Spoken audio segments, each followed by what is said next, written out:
Hello friends, नमस्कार। आज मैं आपके साथ चर्चा करूंगी stress, cause and effects. Stress क्या है? स्ट्रेस एक बॉडी की और माइंड की वो अवस्था है जिसमें एक हम परिवर्तन महसूस करते हैं और वो परिवर्तन एक मानसिक दबाव का होता है और ये शरीर के फिज़िकल, मेंटल और इमोशनल रिस्पॉन्स के ऊपर रिएक्ट करता है और ये एक प्रेशर के रूप में हमें अपने लाइफ सिचुएशन के सामने के रूप में आता है और हम उस दबाव को जब सहजता से एक्सेप्ट नहीं कर पाते हैं तो वो फिर हमारे बॉडी और माइंड में एक नेगेटिव प्रेशर के रूप में भी आता है। लेकिन स्ट्रेस के लिए सबसे पहले ये जानना ज़रूरी है कि कभी कभी पॉजिटिव स्ट्रेस भी होता है। तो नेगेटिव और पॉजिटिव दोनों प्रकार के स्ट्रेस होते हैं और उसमें हम कभी भी एक पॉजिटिव स्ट्रेस को तो ज़रूरी मानते हैं क्योंकि थोड़ा बहुत स्ट्रेस हो तो आदमी थोड़ा आगे बढ़ता है, लेकिन नेगेटिव स्ट्रेस में हमारी बॉडी को बहुत सारे रिएक्शंस का सामना करना पड़ता है। जैसे शारीरिक लक्षण, तरह तरह के शारीरिक लक्षण दिखाई देते हैं और उसमें मूल रूप से ब्लड प्रेशर, हेडेक, अस्थमा और बहुत सारी आगे मैं इसकी विस्तार से चर्चा करूँगी। लेकिन पहले हम समझते हैं कि क्या कारण होते हैं, स्ट्रेस के कारण क्या होते हैं। तो सबसे पहला कारण आज के समय में, आधुनिक युग में सबसे पहला जो दबाव है आज के युवाओं में खास करके वो है फाइनेंशियल, आर्थिक दबाव, आर्थिक प्रभाव, आर्थिक व्यवस्था सही नहीं होने के कारण व्यक्ति में बहुत बड़ा स्ट्रेस होता है और वो ये सोचता है कि कहाँ से करें, क्योंकि भारत की जनसंख्या वैसे ही ज़्यादा है और सबको सरकारी नौकरी नहीं मिल पा रही है और आरक्षण जैसी बात भी सोसाइटी में है और इजीली पैसा कमाना इतना आसान नहीं है। तो ये एक फाइनेंशियल दबाव लेके आज का युवा खास करके जी रहा है। तो और ये एक बहुत बड़ा दबाव है क्योंकि पूरा जीवन आखिर चले कैसे, क्योंकि भारतीय संस्कृति में हमेशा लड़कों के ऊपर ही परिवार का भरण पोषण की जिम्मेवारी होती है। महिलाएं अगर कमाती हैं तो मैं ये बहुत प्रैक्टिकल बात करना चाहती हूँ कि महिलाएं जब जॉब करती हैं तो पूरे परिवार का भार उनके ऊपर हो, ऐसा अपने कल्चर में कहीं दिखाई नहीं देता। लेकिन लड़कों के लिए जन्म से कहा जाता है कि माता पिता आपकी जिम्मेवारी हैं, भाई बहन आपकी जिम्मेवारी हैं, पत्नी आपकी जिम्मेवारी है, बाल बच्चे आपकी जिम्मेवारी हैं। तो इस प्रकार के इस दबाव को लेके एक युवा बहुत स्ट्रेस में रहता है और वो आर्थिक दबाव को सह नहीं पाता है। तो कई बार दबाव जो है वो कुछ ज़्यादा गहरी हो जाती है और उसका फिर साइड इफ़ेक्ट भिन्न भिन्न प्रकार से, उसका साइड इफ़ेक्ट अलग अलग तरीके से भी सामने आते हैं। दूसरा, एक स्ट्रेस की बात करें, तनाव की बात करें, दबाव की बात करें तो है वर्कलोड। अगर कोई जॉब में है, कोई अनस्किल्ड है या उसके ऑफिस जॉब चाहे सरकारी हो या प्राइवेट, वो कोई इशू नहीं है, किंतु वर्कलोड अगर जब ज़्यादा बढ़ता है तो तनाव होता है। दूसरा है नेक्स्ट है पर्सनल रिलेशनशिप। पर्सनल रिलेशनशिप में भी कई बार उतार चढ़ाव होते हैं। अगर व्यक्ति बहुत बैलेंसिंग वे में रिलेशंस को आगे नहीं बढ़ाता है तो उसमें भी दबाव होने के चांस रहते हैं, तनाव होने के चांस रहते हैं। दूसरी नेक्स्ट जो आती है वो आती है पेरेंटिंग। हमारी देखरेख कैसे हुई है, हमारा भरण पोषण कैसे हुआ है। तो भरण पोषण में कई उदाहरण आपके इर्द गिर्द भी होंगे, मेरे सामने भी कई सारे ऐसे उदाहरण हैं जिसमें बच्चों को पालन पोषण में हम इतना ध्यान नहीं रख पाते, नहीं समझ पाते हैं कि एक्चुअल में क्या नीड है, क्या रिस्पॉन्स है, क्या टास्क है और क्या हमें सही लाइफ के जो अलग अलग स्टेजेज हैं उसमें क्या क्या सही रूप से हमें माता पिता को करना चाहिए। कई बार हम भी अपने पेरेंटिंग में कहीं ना कहीं कोई चूक कर देते हैं और उसका इफ़ेक्ट फिर पूरे जीवन पर आता है। तो कई बार पेरेंटिंग भी कारण एक बन जाता है तनाव का। और दूसरे कारण की बात करें तो डेली लाइफ एंड बिजनेस, और प्रतिदिन का छोटे छोटे तनाव, बिजनेस का तनाव। और आज मैं जब ये वीडियो बना रही हूँ तब एक कोरोना जैसी महामारी पूरे विश्व में व्यापक स्तर पर फैला हुआ है और इसमें तो सारे बिजनेस ही ठप हो गए हैं। तो अभी तो पूरा विश्व ही खैर तनाव से गुजर रहा है, और मैं आगे चर्चा करूंगी कि इस तनाव को कैसे रिड्यूस किया जा सकता है। किंतु बिज़नेस एक बहुत बड़ा तनाव है, क्योंकि बिज़नेस में आजकल भिन्न भिन्न प्रकार की चुनौतियां सामने आ रही हैं। पैरेलल में कोई बिज़नेस आपके खड़ा हो गया, डुप्लीकेशन एक चुनौती है, समय परिवर्तन के साथ साथ आपके ब्रांड को के ऊपर कोई ब्रांड आ गया, या आपके बिज़नेस को के अंदर बहुत बड़े बड़े दूसरे बिज़नेस स्थापित होने पर आपका बिज़नेस का डूब जाना भी एक बहुत बड़ा तनाव का कारण बनता है। और बिज़नेस के अंदर टेक्नोलॉजी एक्सेप्ट करना, भिन्न भिन्न प्रकार की चुनौतियां हैं जिसको अगर हम बैलेंसिंग वे में एक्सेप्ट नहीं करते हैं तो एक तनाव का कारण बनता है। और नेक्स्ट कॉज की बात करें तो वो हो सकता है लैक ऑफ रिसोर्सेज। लाइफ में ये बहुत बड़ा एक कारण है, लैक ऑफ रिसोर्सेज, जिसमें हमारे जीवन में एक तो अभाव होता है, जो एक गरीबी के कारण एक नेशनल प्रॉब्लम है, वो अभाव तो एक अलग चीज़ है। लेकिन एक रिसोर्सेज जब हम काम लेकर चल पड़ते हैं, कोई भी काम हमें करना है, लक्ष्य तक पहुंचना है, और संसाधनों का अभाव हो, तो वो एक बहुत बड़ा तनाव होता है। बहुत ही बड़ा वो इफ़ेक्ट उसका बॉडी पे आता है कि कहाँ से क्या करें, कैसे लाएं। सरकार अगर साथ देती है, लोन देती है, तो फिर भी आदमी 2 कदम आगे बढ़ाता है। लेकिन अभी तो जो वर्तमान में सिचुएशन है वो बहुत ही स्ट्रेसफुल है। तो ये एक लैक ऑफ रिसोर्स भी एक बहुत बड़ा कारण है तनाव का। नेक्स्ट दूसरी कारण की बात करें तो लैक ऑफ कॉपिंग मैकेनिज़्म। जूझने की क्षमताओं के जो मैकेनिज़्म है वो अगर कम हो, क्योंकि स्ट्रेस तो कॉमनली सबके जीवन में होता है, किसी के जीवन में कम, किसी के जीवन में ज़्यादा, लेकिन होता सबके जीवन में है। पर उसका सामना हम किस तरीके से करते हैं, हम किसी समस्या को कितनी बड़ी समझ के और उससे हम परेशान होते हैं, या उसको इजीली हंसते हंसते हम सामना करके उसका समाधान करते हैं, वो व्यक्ति के पर्सनैलिटी पे, व्यक्ति के मैनेजमेंट पे डिपेंड करता है। तो ऐसे में जब कोपिंग मैकेनिज़्म हमारा डेवलप होगा, हमारी पर्सनैलिटी में अगर कोपिंग मैकेनिज़्म स्किल्स बहुत बैलेंस वे में है, तो इसमें हम इससे भी थोड़ा बच सकते हैं। लेकिन लैक ऑफ कोपिंग मैकेनिज़्म हो तो थोड़ा सा दबाव और तनाव व्यक्ति के अंदर हो सकता है। फेसिंग बिग चेंज, एक दूसरे कॉज की अगर बात करें तो नए नए चेंजेज, नित्य नया, हमेशा नए चेंज, कभी जीएसटी की प्रॉब्लम, कभी डीमोनेटाइजेशन, कभी कोरोना, कभी अन्य वातावरण का खराब होना, कभी सीमाओं पर युद्ध होना, कभी लोकल गवर्नेंस का कोऑपरेट ना करना, आदि अनेकों प्रकार के बिग चेंज जो है सोसाइटी में, वो हमें प्रभावित करते हैं और उसके कारण से हमें तनाव होता है, निश्चित रूप से होता है। बस हम कैसे उसको फेस करते हैं वो हमारे ऊपर डिपेंड करता है कि तनाव में हम उसको लेते हैं या उसको हम मैनेज करके आगे बढ़ते हैं।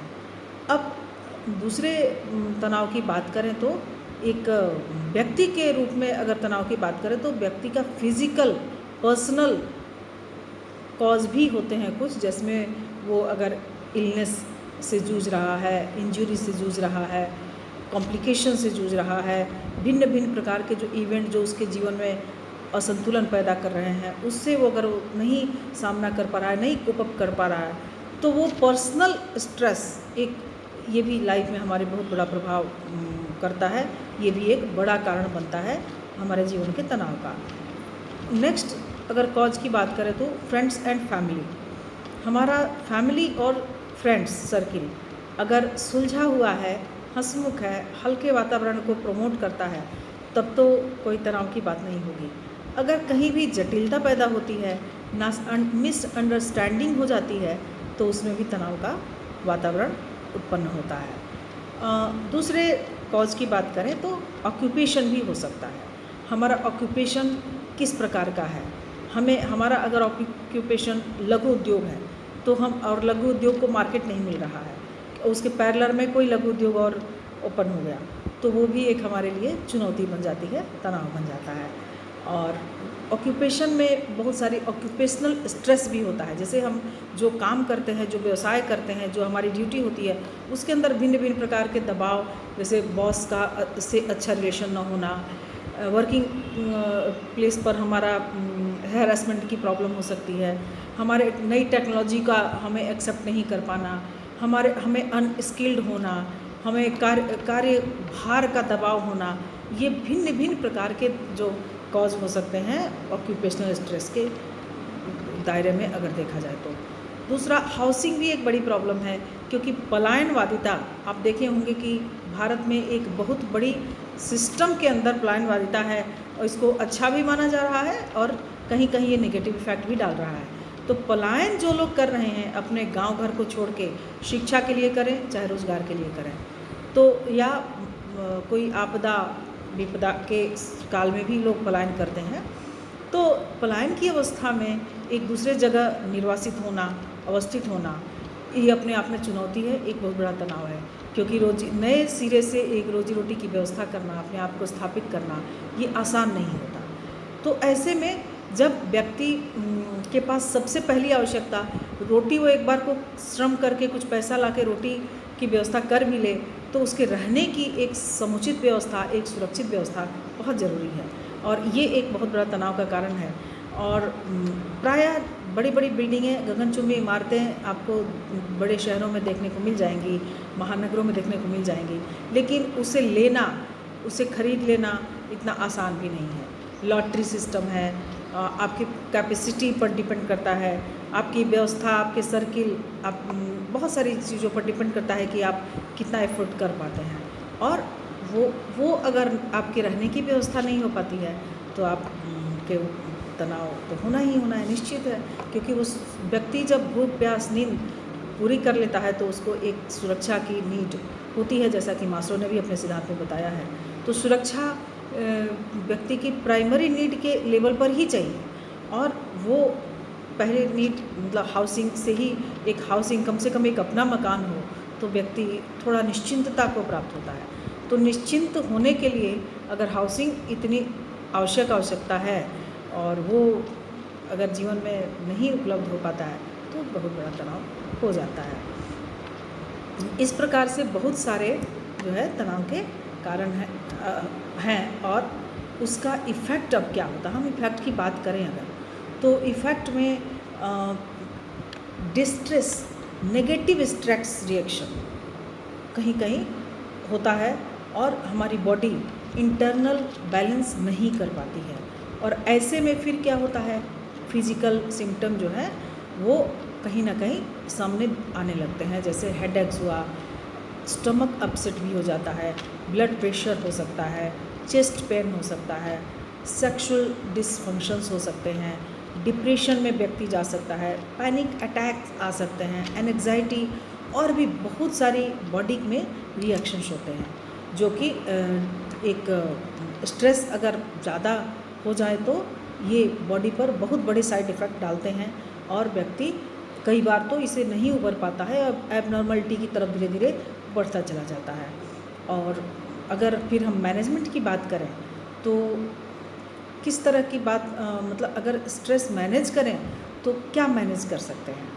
जैसे पहले तो मैनेजमेंट के लिए हमें स्ट्रेस को पहचानना होगा कि स्ट्रेस आया कहाँ से, एक्सटर्नल है या इंटरनल है, हमारे ही भीतर का है, हमारे परिवार के अंदर है, या सोसाइटी, वर्क प्लेस, या दुनिया के वजह से है। जैसे कि कोरोना है, वो वैश्विक महामारी एक स्ट्रेस पैदा किया है।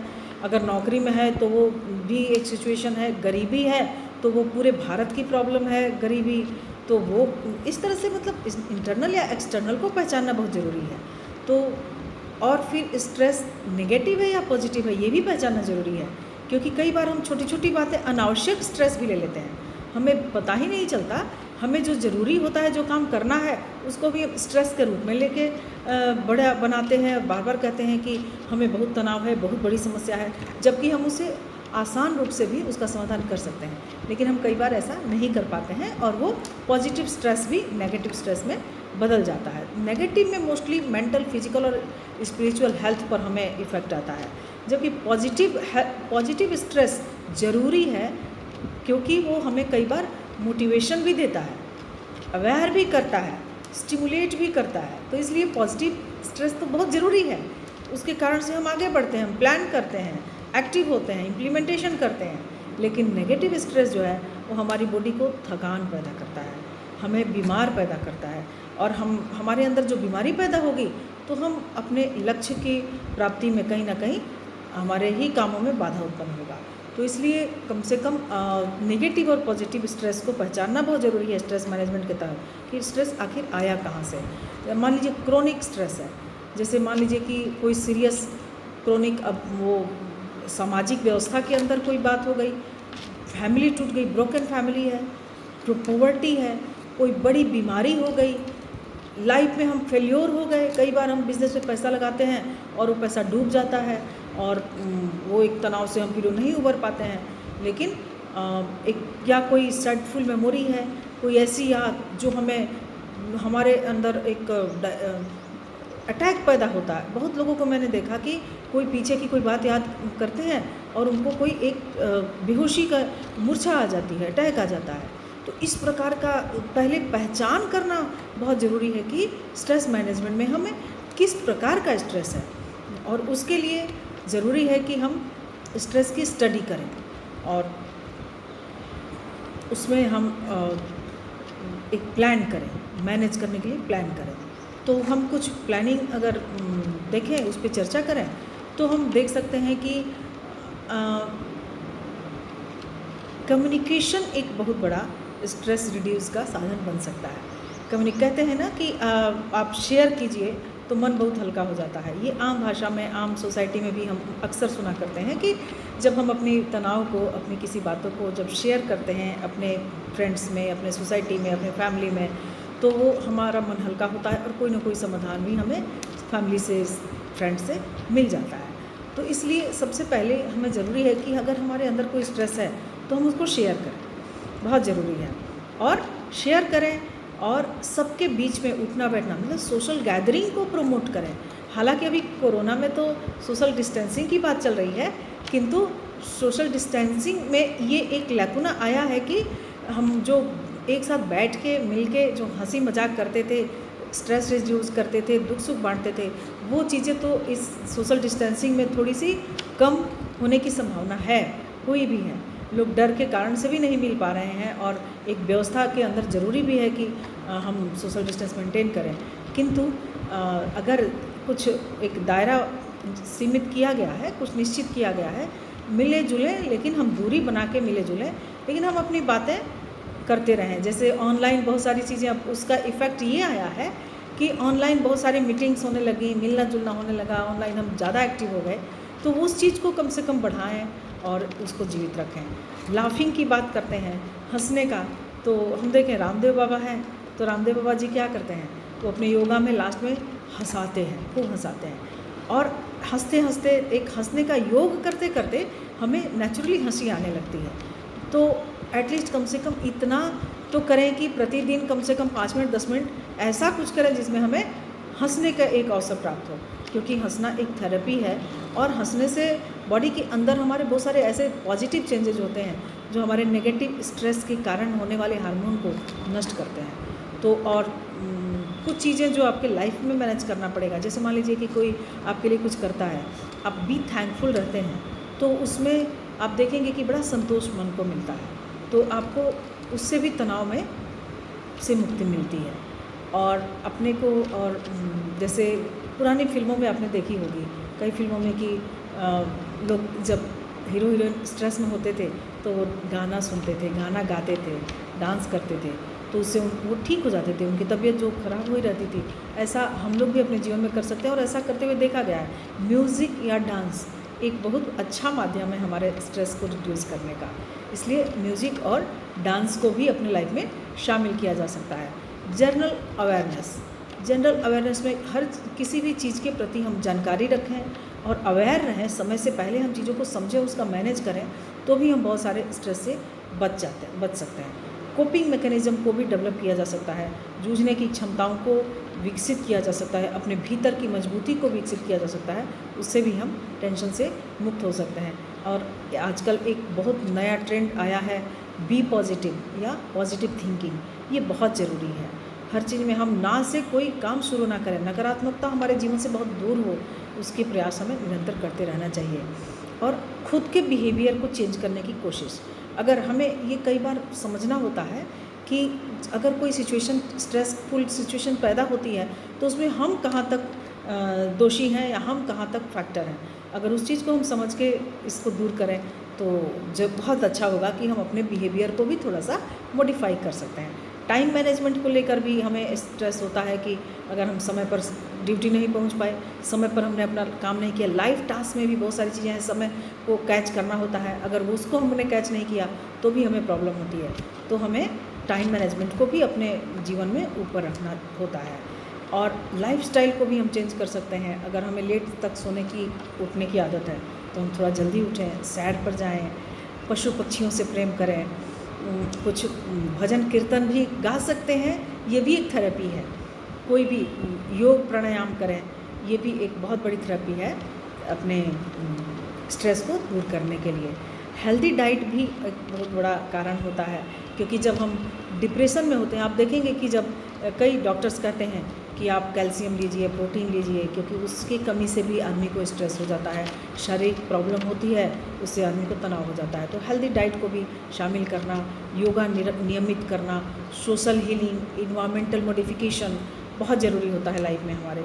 इन्वायरमेंट कभी कभी एक स्थान पर रहते रहते तनाव हो जाता है, थोड़े दिन के लिए हम इन्वायरमेंट चेंज करते हैं, कहीं घूम फिर के आएँ, वो एक बहुत बड़ा होता है। इसके अतिरिक्त भी अगर हमें नहीं समाधान मिलता है तो हमें कोई कंसल्टेंसी से संपर्क करके, कंसल्टेंट से संपर्क करके और हमें कोई काउंसलिंग अपनी करवा लेनी चाहिए, क्योंकि कई बार हम अपनी सिचुएशन को स्ट्रेस के कारण से समझ नहीं पाते हैं और हम उसमें बढ़ते चले जाते हैं, डूबते चले जाते हैं और हमें समझ नहीं आता कि बात तो बहुत छोटी थी, हम चाहते तो ये कर लेते तो हो जाता, लेकिन हमें उस समय समझ नहीं आता।